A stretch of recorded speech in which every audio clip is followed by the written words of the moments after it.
성경 봉독하겠습니다. 하나님 말씀 열왕기상 18장 30절에서 31절 말씀입니다. 함께 읽도록 하겠습니다. 엘리야가 모든 백성을 향하여 이르되 내게로 가까이 오라. 백성이 다 그에게 가까이 가매 그가 무너진 여호와의 제단을 수축하되 야곱의 아들들의 지파의 수요를 따라 엘리야가 돌 12개를 치하니 이 야곱은 옛적의 여호와의 말씀이 임하여 이르시기를 내 이름을 이스라엘이라 하리라 하신 자들아. 아멘.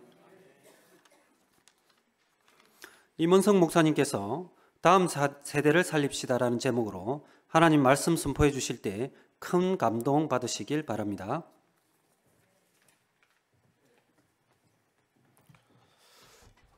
잠시 기도하겠습니다.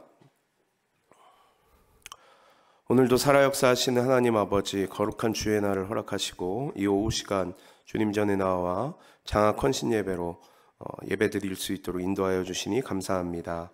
오늘 우리가 드려질 이 예배를 통하여서 다음 세대를 향한 하나님의 마음을 더욱더 품고 살아가는 우리 모두가 될 수 있도록 인도하여 주시옵소서.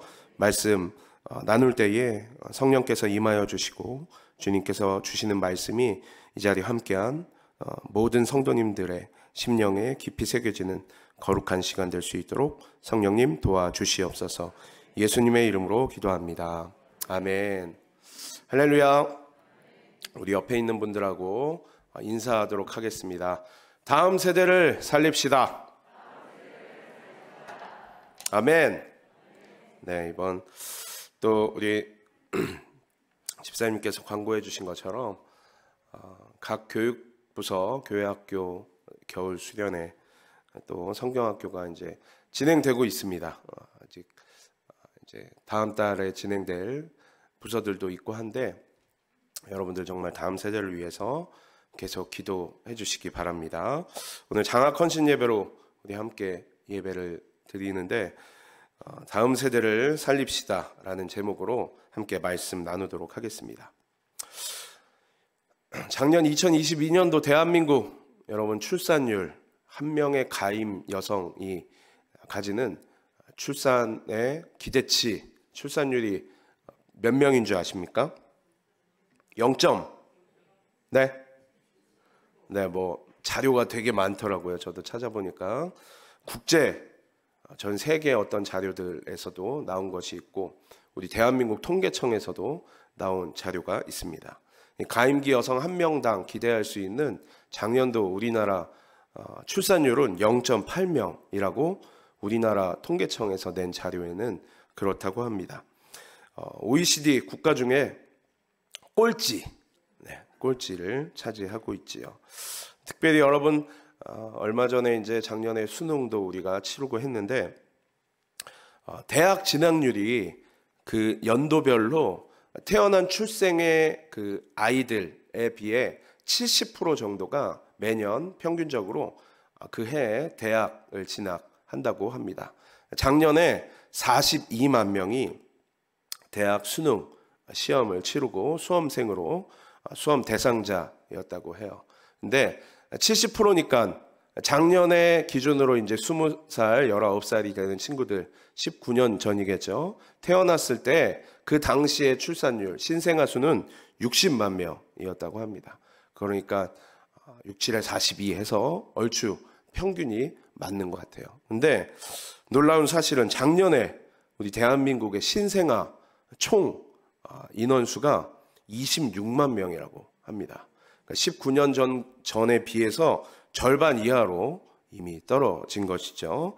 그 계산을 해보면 20년 후에 작년에 태어난 아이들이 19년 뒤에 수능을 치룰 때 20만 명이 채 되지 않는 아이가 수능을 치르는 그런 현상이 나타나게 된다고 합니다. 근데 참고로 올해 우리나라 대학 입학 정원이 49만 명이라고 합니다.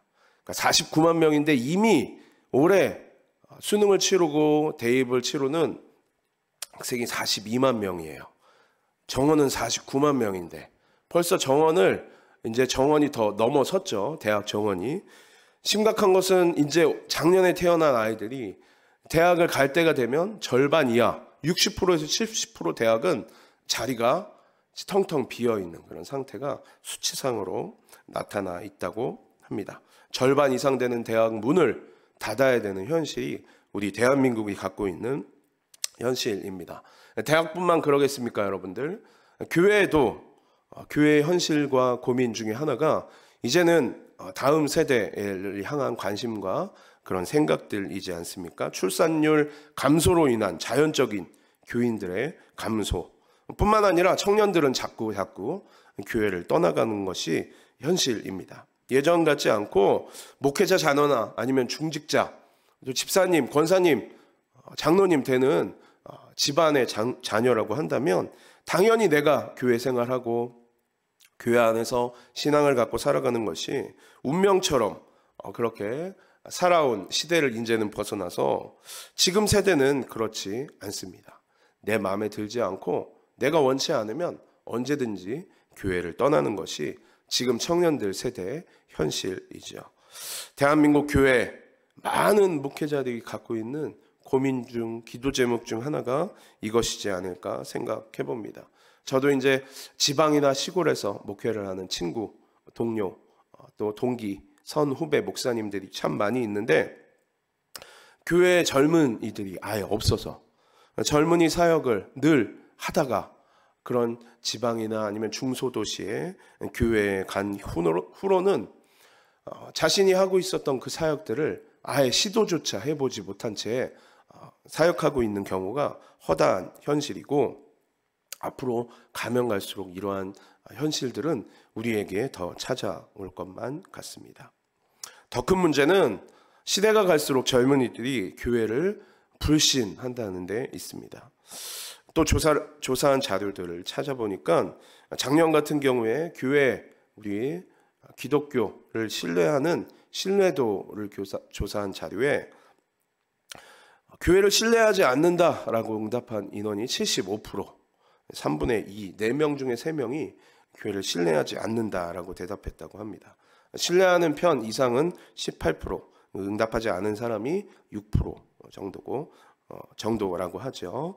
연령 분포대를 보면 50대, 60대 이상만이 한국교회를 신뢰한다는 응답이 그렇지 않은 것보다 퍼센테이지가 더 높게 나오고 그 이하 세대에는 대부분 불신한다는 의견이 더 많은 시대에 살아가고 있습니다.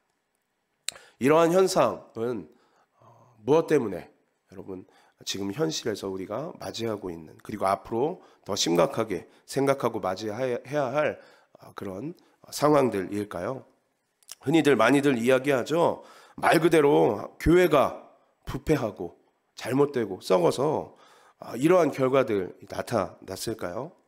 물론 어느 정도는 그러한 이유도 있을 것입니다. 목회자나 아니면 이 세상에 있는 크리스찬들이 세상의 빛과 소금이 되지 못한 채 안 좋은 영향력들을 많이 끼친 것이 지금 처한 이 현실에 대한 상태의 원인이기도 하겠죠. 하지만 이것들 모두는 사단의 분명한 계략이자 공격 중에 하나라고 생각합니다. 교회의 어떤 작은 이슈들, 어떤 문제적인 기사들만 있으면 세상의 모든 분위기와 그런 여론들은 달려들어서 마치 이것이 엄청 큰 잘못인 것처럼 또 부풀리고 그것이 사람들의 여론을 조성하고 생각하는 데에도 어느 정도 원인이 있다라고 생각합니다. 분명히 깨어 기도할 것이 다음 세대를 위해서 우리가 기도할 때 그 아이들을 위해 어떻게 하면 그 아이들이 교회 안에서 잘 자라나갈까도 기도해야 되지만 이러한 사단의 공격으로부터 우리가 지킬 수 있도록 깨어서 또 대적하며 기도할 제목이지 않을까 생각합니다. 이러한 변화해가는 현실 가운데에서 우리가 어떻게 하면 다음 세대를 정말 살릴 수 있을까? 오늘 함께 나눈 말씀을 통해서 몇 가지 생각해 보려고 합니다. 오늘 우리가 본 본문 열왕기상 18장에 보면 이스라엘 백성들 큰 위기를 맞이하고 있죠. 백성들이 하나님 앞에 범죄함과 타락의 결과로 3년 6개월 동안이나 비가 내리지 않는 극심한 가뭄에 처한 현실입니다. 이런 절망적인 상황에서 오늘 본문에 나오는 주인공이죠. 엘리야가 홀로 고군분투하며 싸우고, 이 열왕기상 18장에 보면 우리가 잘 아는 것처럼 엘리야가 놀라운 성과들을 이루어냅니다. 크게 두 가지로 볼 수 있죠. 바알과 아세라 선지자를 상대로 850대 1로 싸워 그들을 꺾어서 승리하는 그러한 일들을, 그런 결과들을 나타내고요. 두 번째로 간절한 기도를 통해서 3년 6개월 동안 지속되었던 이 가뭄이 종식되는 그러한 일이 엘리야 한 사람을 통해서 일어나는 장면을 우리는 본문에서 볼 수 있습니다. 이에 대해 야고보서 5장 17절 말씀은 이렇게 말씀합니다. 함께 같이 읽어볼까요?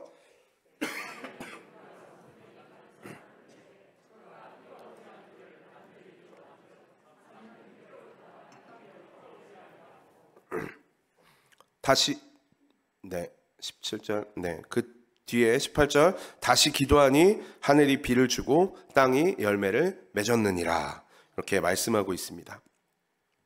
민족이 위기를 겪고 있을 때 엘리야가 그 한 사람을 통해서 놀라운 하나님의 역사하심이 나타나기 시작했고 그 어려움들을 이겨 나아가게 되죠. 근데 이러한 기적의 사건이 있기 전 오늘 우리가 읽었던 본문에서 엘리야가 먼저 취한 행동이 있습니다. 우리 오늘 읽은 본문 30절 말씀을 다시 한번 읽어보도록 하겠습니다. 엘리야가 모든 백성을 향하여 이르되 내게로 가까이 오라. 엘리야가 모든 백성을 향하여 이르되 내게로 가까이 오라. 백성이 다 그에게 가까이 가매 그가 무너진 여호와의 제단을 수축하되. 내게 가까이 오라, 내게 가까이 오라고 먼저 백성들을 불러 모으고 있습니다. 왜 이 영적인 전투, 바알과 아세라 신 전투 앞에서 엘리야가 백성들을 불러 모았을까요? 첫 번째 이유는 무너진 여호와의 제단을 그들 앞에 보여줌으로써 지금 너희들이 처한 현실과 위기 상황들을 깨닫게 해주기 위해 불러 모으고 있습니다.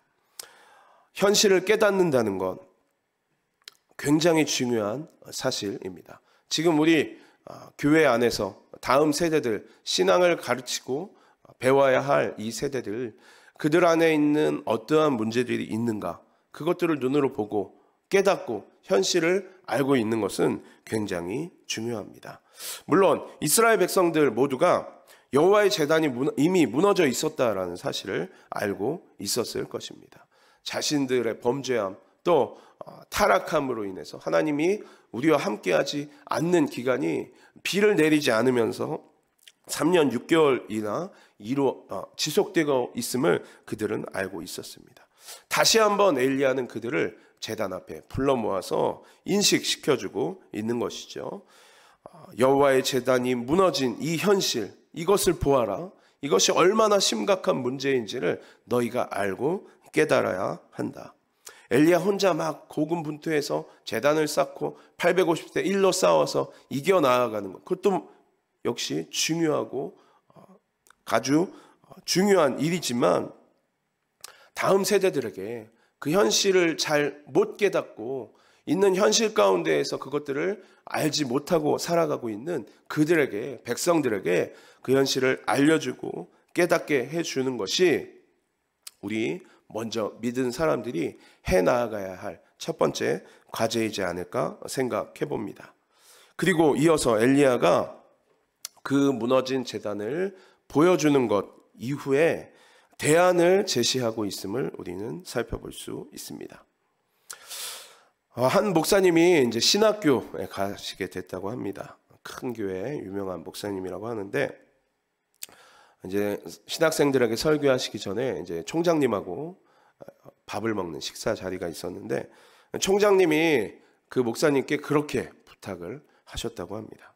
요즘에 신학교에 오는 유명하신 목사님들, 외부 강사님들 오시면 늘 비슷한 이야기를 해주시는데 그게 뭐냐면, 야, 우리 세대는, 우리가 사는 세대는 목회가 그래도 지금 이렇게 성공해서 우리 한국교회가 이렇게 부흥을 맛보고 이런 은혜들을 같이 누렸는데 이제 여러분들 다음 세대인 여러분, 우리 신학생, 다음 세대 목회자 여러분들, 이 현실과 이 상황 가운데에서 너희들 어떻게 해야 하는가? 현장이 너무너무 어려워져 가고 있다. 그래서 너무너무 안쓰럽다.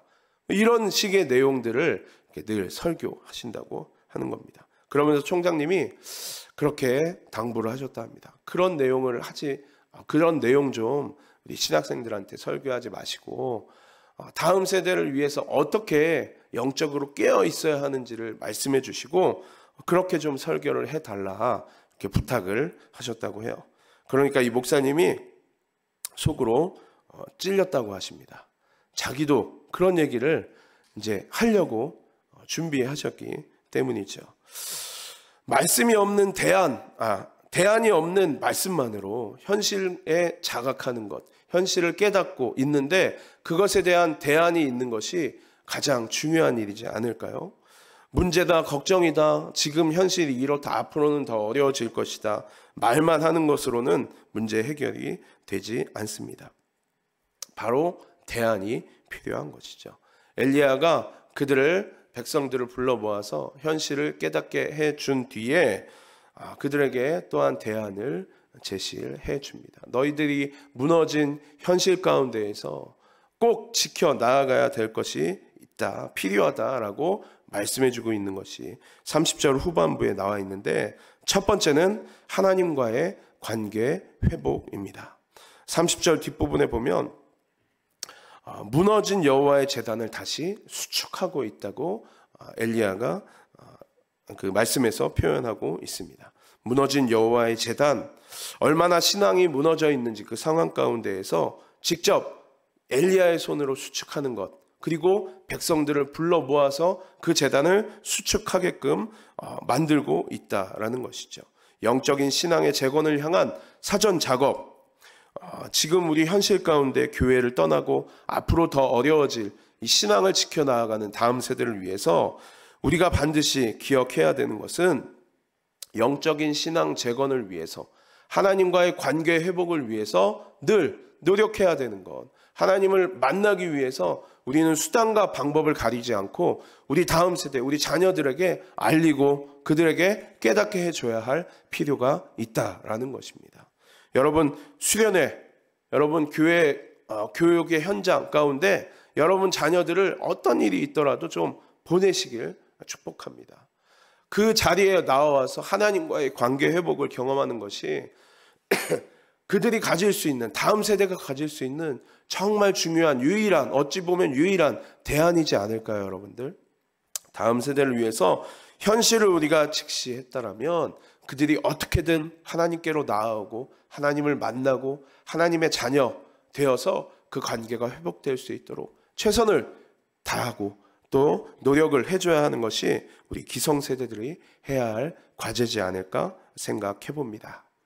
두 번째로 엘리야가 행한 것은 바로 하나님의 자녀로서의 정체성을 깨닫고 알려주고 있는 것입니다. 31절 말씀 함께 같이 읽어보도록 하겠습니다.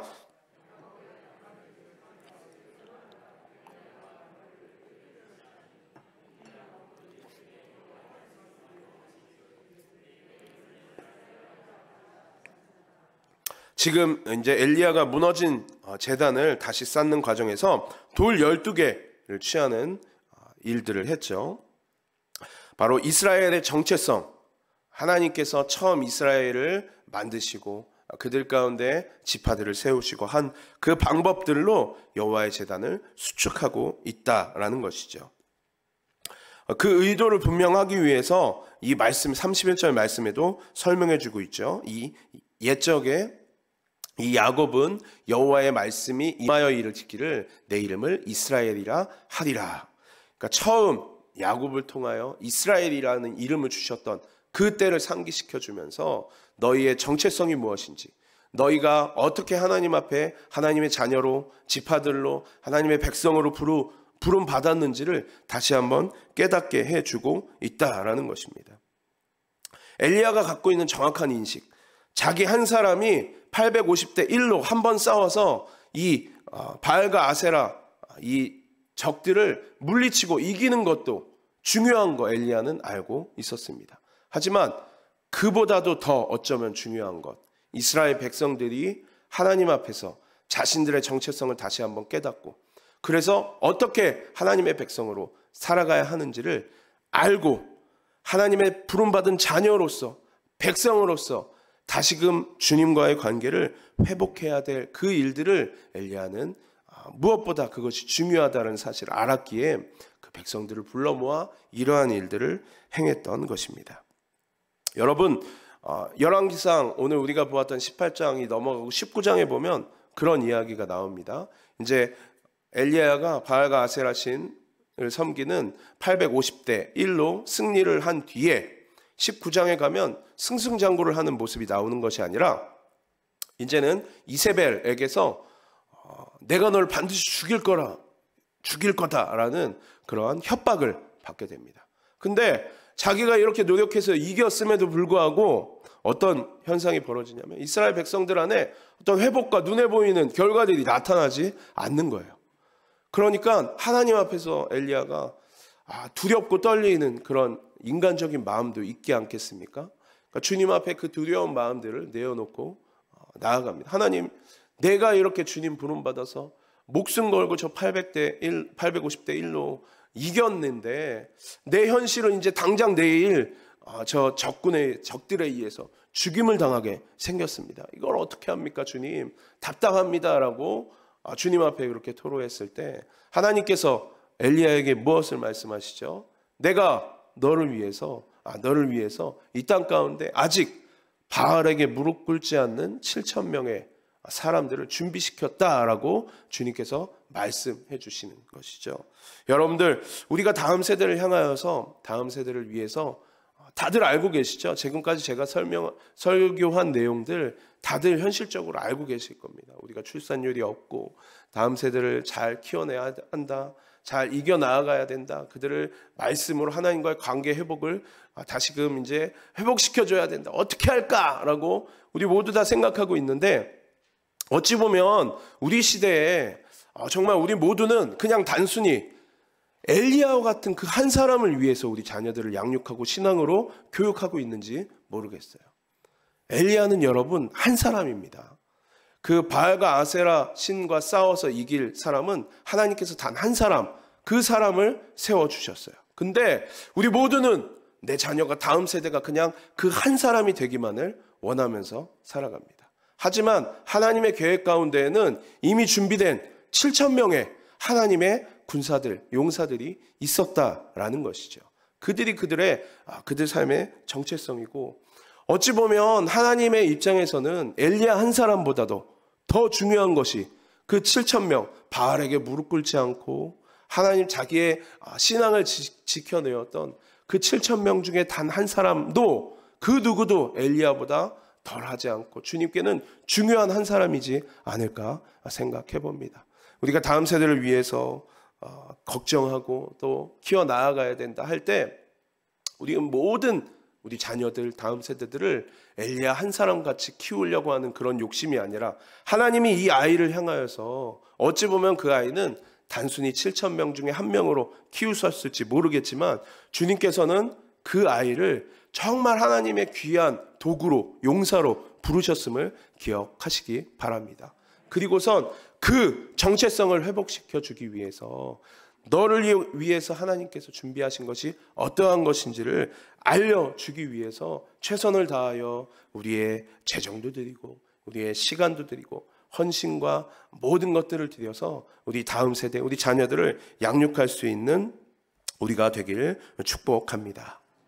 그러기 위해서 우리 부모로서, 기성세대로서 우리가 해야 할 반드시 중요한 것이 있습니다. 두 가지만 말씀드리겠습니다. 첫 번째는 무엇일까요? 바로 만남의 축복을 위해서 우리가 기도해줘야 합니다. 어떤 만남일까요, 여러분?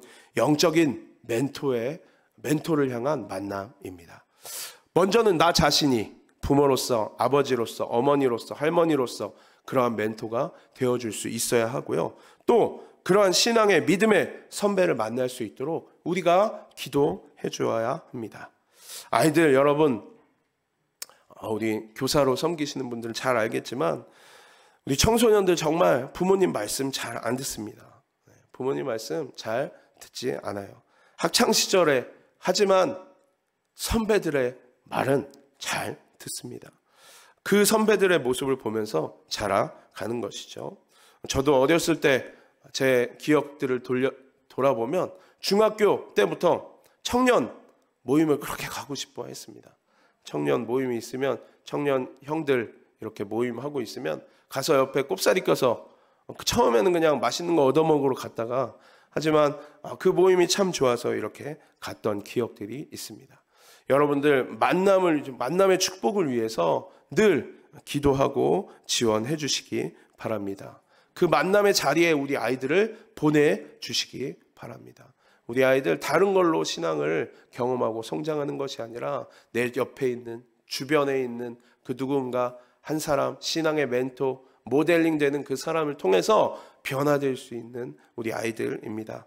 믿음의 자리에, 신앙의 자리에 계속해서 우리 아이들이 참석하고 그 자리를 놓치지 않을 수 있도록 여러분 보내시고 그 자리 가운데 우리가 함께 기도해 주시기 바랍니다. 신약 성경에 보면 디모데를 향한 바울의 어떤 멘토링이 그러한 모습이지 않을까 생각해 봅니다. 내 제자라고 이야기하고 심지어 내 아들이라고 표현할 만큼 디모데는 바울에게 참 많은 사랑을 받았죠.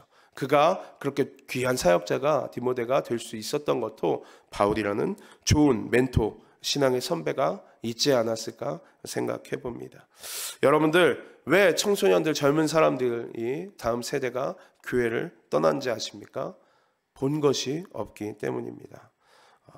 똑똑하죠. 머리는 좋아지고 있는데 신앙의 모습들, 그 모범된 모습들을 보지 못했기 때문에 떠나지 않을까 생각해 봅니다. 여러분들 만남의 축복을 위해서 기도해 줄 수 있는 우리 기성 세대들 되시길 바랍니다.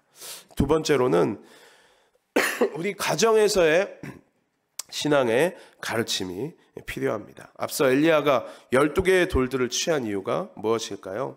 하나님이 이 민족에 이루신 역사들을 기억하게 함으로써 이스라엘 민족의 진짜 정체성, 진짜 주인이 하나님 되심을 알게 해 주시는 거죠. 성경에 보면 오늘 이 말씀과 같이 12지파를 세우셔서 이스라엘 민족에게 역사하셨던 하나님의 그 인도하심을 다시금 이렇게 상기하고 돌아보는 일들이 많이 나와 있습니다. 오늘 본문도 그렇고 여호수아 4장에 보면 이스라엘 백성들이 광야 생활을 마치고 요단강을 건너서 이제 가나안에 이제 도달하죠.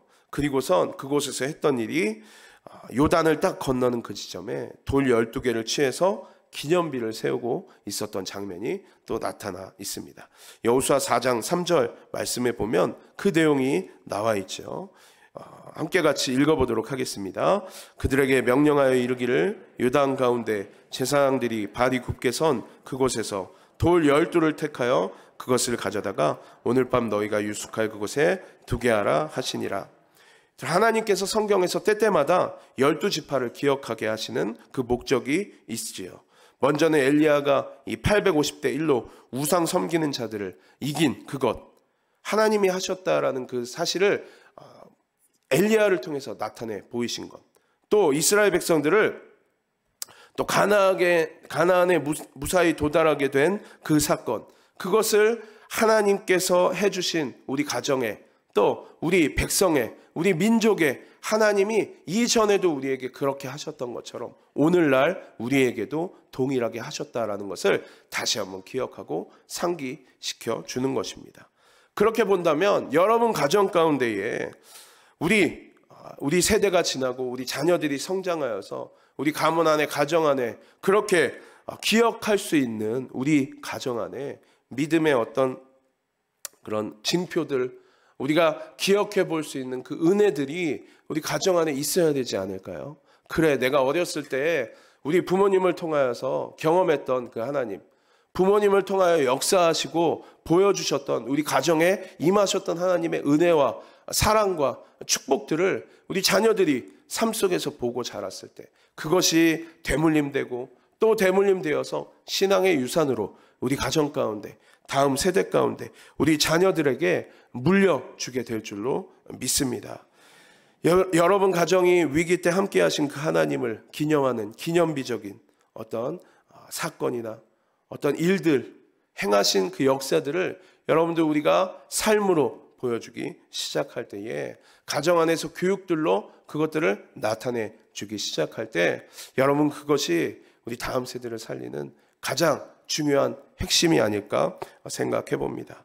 말씀을 준비하면서 저희 가정엔 무엇이 있었을까, 그런 묵상을 좀 해보고 생각을 해보았습니다. 떠오르는 사건이 많은 일들이 우리 가정에, 저희 가정에 역사하신 하나님의 은혜들이 있었겠지만, 제가 중학교 시절에 있었는데 잠을 자고 있었습니다. 당시에 제가 이제 저희 집이 이제 집 안에 화장실이 없었거든요. 상가에서 이렇게 살았어요. 그래서 바깥에 화장실이 있는 집이었는데, 제가 이렇게 잠을 자다가 부모님이 하시는 말씀을 이렇게 들었습니다. 부모님이 하신 말씀을 들었는데, 이제 그 날이 금요일 저녁에 이제 아마 철야를 마치고 돌아오셨던 것 같은데, 막 두 분이서 대화를 하는데 내일 누구누구 결혼식을 가야 된다는 거예요. 누구누구 결혼식을 가야 된다는데 축의금을 해야 되잖아요. 축의금을 해야 되는데 축의금할 돈이 없다는 겁니다. 그래서 부모님이 뭘 하셨는지 아십니까? 은성이 저금통이 있는데, 그걸 보면 그 안에 꽤 있으니까 그래도 한 3만, 그 당시 제가 기억하기론 한 3만 원은 해야 되지 않을까, 두 분이 대화를 하시더라고요. 그러면서 이거를 가져다가 바꿔서 이렇게 축의금을 하자는 겁니다. 제가 그걸 들었어요. 아직 부모님이 알고 계시나? 제가 얘기한 적이 없는 걸로 제가 기억하는데, 어쨌든 그러면서 저희 어머님이 한숨을 푹 쉬면서 어떤 얘기를 하냐면, 우리가 이거 3만 원 축의금할 돈도 없다고 막 현실을 이렇게 이야기하면서 한숨을 막 쉬시는데, 그러면서 어떤 얘기를 하면, 그 당시에 이제 제가 섬기던 교회가 이제 교회 건축을 했거든요. 교회 건축을 했는데 저희 이제 아버지가 큰 금액을 건축 헌금으로 이제 이렇게 작정을 하고 내신 거예요. 그러니까 저희 어머님이 잔소리를 하시는 거죠. 집에 이거 3만 원 이거 부주할 돈도 없는데 좀 덜 써서 내지. 제가 구체적인 액수는 언급하지 않겠지만 꽤 큰 금액을 뭘 그렇게까지 써내냐 막 이렇게 말씀하시더라고요. 그러면서 저희 아버지가 걱정하지 말라고 하나님께서 다 채워주실 것이다 라고 그렇게 말씀하시는 그 장면이 제 머릿속에, 제가 어렸을 때 제 신앙 안에 자리 잡고 있습니다. 저희 가정이 부유하지 않게 제가 이렇게 자랐지만, 저희 동네는 굉장히 부유한 동네인데 저희 가정은 그렇게 부유하지는 않았거든요. 그렇지만 하나님께서 저희 가정을 축복하시고 채우시고, 그러한 삶 속에서 경험케 하시는 하나님, 그리고 저희 부모님을 통해서 제가 배웠던 그 하나님을 제가 믿음을 삼고 지금 이렇게 주님 앞에 주의적으로 사역하고 있지 않나 생각해 봅니다. 여러분 가정에도 여러분 자녀들에게 물려줄 신앙의 기념비와 같은 것들, 신앙의 유산들 무엇이 있나 한번 돌아보시고, 그것들을 우리 몸소 삶을 통하여 우리 자녀들에게 물려줘야 되지 않을까요? 여호와께서, 하나님께서 이스라엘 백성에게 12도를 취해서 하나님의 이름을 주시고 백성으로서 그 자녀 삼으셨던 것들을 이스라엘 백성이 계속해서 하나님의 백성으로 살아오면서 기억하고 그것들을 되새겼던 것처럼, 우리 가문에, 여러분 가정 안에 하나님께서 이루실 그 일들을 우리 자녀들에게 물려줄 수 있는 우리 모두가 되시길 소망합니다. 다음 세대, 오늘 장학 헌신 예배로 키워나가는 그 목적과 그 비전들을 헌신하면서, 여러분들 단순히 장학금 주고 세워준다 해서 결코 살아나는 것이 아니라, 우리 자녀들에게 좋은 것 먹이고 입히고 그냥 예배에 참석하는 수준으로 준다고 해서 신앙을 물려주는 것이 아니라, 세상의 올바른 교육뿐만 아니라 신앙의 올바른 교육과 그 자리 가운데 우리 자녀들을 계속해서 보내시고, 그 자리를 위해서 함께 같이 다음 세대들을 위해서 기도하며 나아갈 수 있는 우리 모든 성도님들과 각 가정에 하나님의 은혜가 함께 하시길 주님의 이름으로 축원합니다.